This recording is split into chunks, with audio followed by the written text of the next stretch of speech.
Сайн өдрийн мэнд. Би бололт болгоод 5 дасгалын номын тухай товч тайлбарыг хийхээр шийдлээ.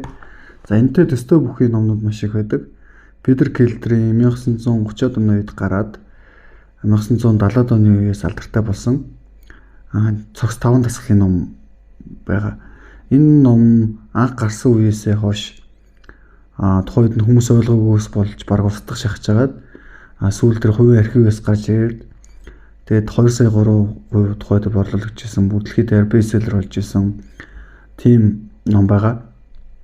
Энэ номон дээр юу гардаг вэ гэхээр Английн хурандаа Брэдфорд гэдэг хүн өвтөл настай таяг тулсан тийм хөгшин хүн хэрхэн төвдийн залуужуулах сүмд очиод залуу болсон бэ гэдэг утга гардаг. Насаасаа 2 дахин их залуу болсон бэ. За мөн урт наслах боломж гэж юу вэ? Үнэхээр тэр урт наслуулт өсөм гэж байдгүй гэдэг тийм сэдвтэй ном. Энэ номыг бол уншижсэн хүмүүс их байдаг. Том дасгалыг хийжсэн хүмүүс ч ерөнхийдөө байдаг, тэ. Тэгэхээр огт мэддэггүй хүмүүс ч гэсэн гэхдээ бас цөөнгүй байдаг учраас ер нь бол нэг 1930-аад оны үед гарсан ийм ном байд юм аа гэдгийг бас ойлгох хэрэгтэй.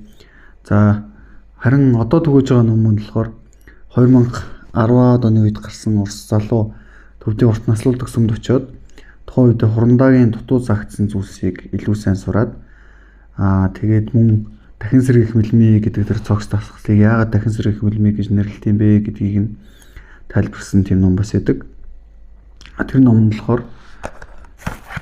Тэр ном нь болохоор энэ номон дээр бол номонд бас тэр нэг сонин зүйлүүд нь юу юм бэ гэхээр ингээд тухайн үедээ хүмүүс ухаан хүрээгүй дараа нь цаг нь болохоор ойлгодог зүйлс гэж байдаг байхгүй юу? Жишээлбэл энэ дээр байгаа зарим өгүүлбэрүүдийг одоо хүртэл зарим хүмүүс ойлгоогүй л явж байгаа. Одоо хүний амьдралын утга учирууд, зорилгууд маш олон байдаг. Үр өдмөө олдох, мөнгө төрхтэй болох, орон байртай болох. Гэхдээ тэн дотрын хамгийн чухал зорилгоудын нэг бол хүн энэ амьд буй хүн биетэй байхдаа дэд оршуудаа дахин холбогдож дахин төрөх явдал юм аа гэд.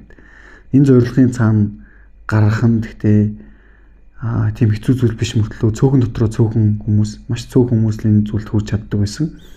Одоо цагийн өөрчлөлтөөр дамжуулаад энэ дахин төрөлдөгдөх зүйлийг маш олон хүн суралцах боломжтой юм аа.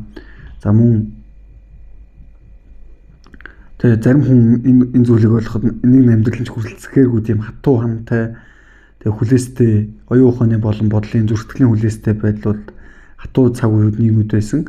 Тэр цаг үеийг бодвол одоо цаг үеийн илүү гэрэл рүү шилжиж байгаа нийгэм учраас бидний дахин төрөх урт наслах боломжийг ч гэсэн ойлгох, тэндээс суралцах тийм хүмүүс олон хүмүүс гарч ирэх байхаа гэдэгт итгэлтэй байна. Тэгээд анхаарал тавьсан явдалд баярлалаа.